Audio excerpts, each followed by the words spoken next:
On the campaign trail, Donald Trump said that he was going to be very non-hawkish, he was going to be extremely non-interventionist, and this was one of his main tactics against Hillary Clinton, was, oh, Hillary, crooked Hillary's going to bomb Syria, he's going to start war with Russia, things like that.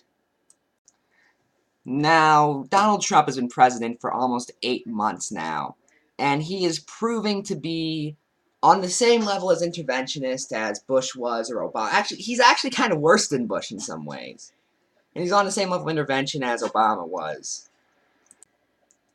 Now, Trump has currently been threatening intervention in 3 different countries. He bombed Syria, which can still escalate, and I think might escalate at some point. But as of right now, very little has come about that. He's threatening intervention in North Korea, and threatening intervention in Venezuela. Now, of course, he's also been continuing bombing all 7 of the countries Obama was bombing, but that's, besides the point. Now, let's go through all of them one by one. We'll start off with Syria, because he has actually bombed that, and there's a possibility that will escalate in the future. Now, with Syria, the thing is, Syria is actually very similar to what Iraq was like, where it has a brutal dictator, Assad in this case, Hussein in the previous case. But the thing is, when you get rid of someone like Assad, just like when we got rid of Hussein, you open a power vacuum. And that's what led to ISIS, especially in brutal dictatorships. Because in dictatorships, people are taught to love their leaders so much to the point where when they're taken out of power, they just can't do it. They just can't. Now, the second country that he's considering intervening in is Venezuela. And honestly, I think this would be probably the least bad of all 3 countries. Now, don't get me wrong, I am completely against intervening in Venezuela.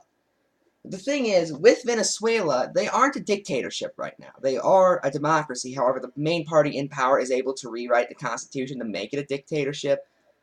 So basically, we would be throwing a democratically elected leader, but that would more than likely also cause less of a power vacuum than it did in the case of Hussein or Gaddafi. But at the same time, Venezuela's problems are just that, Venezuela's. Now, don't get me wrong, Venezuela's in a horrible state right now, only getting worse after the oil market crash in 2014.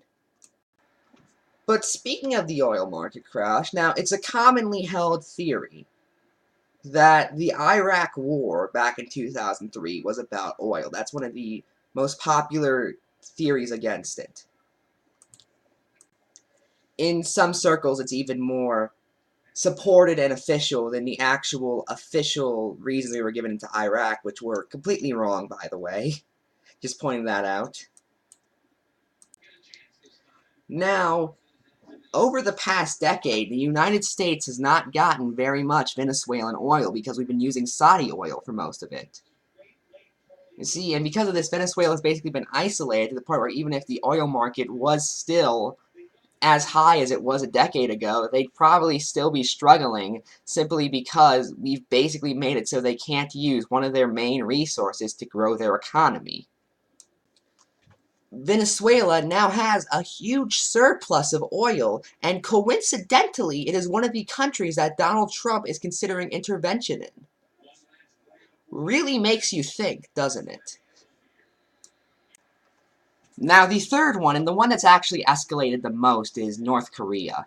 Now, the thing is, going into North Korea and taking down Kim Jong-un is a horrible idea, just on principle. Let me tell you something. North Korea is the most propagandized region in the entire world. And these people really think that if we go into North Korea, there won't be a power vacuum. And even if we stay there and try and prevent it, there will be a revolution against us. North Korea already hates us. And these people think that we can just go into North Korea and say, hey, it's the people who hate you, we're going to take out the leader you like, that you've been taught to love, that you worship. And there's going to be no issue. That they're not going to be like, well, screw you, we're rising up, and they're going to rise up and attack us. That's what I guarantee you is going to happen. Anyway, that's it. I'm Ephrom, and good night.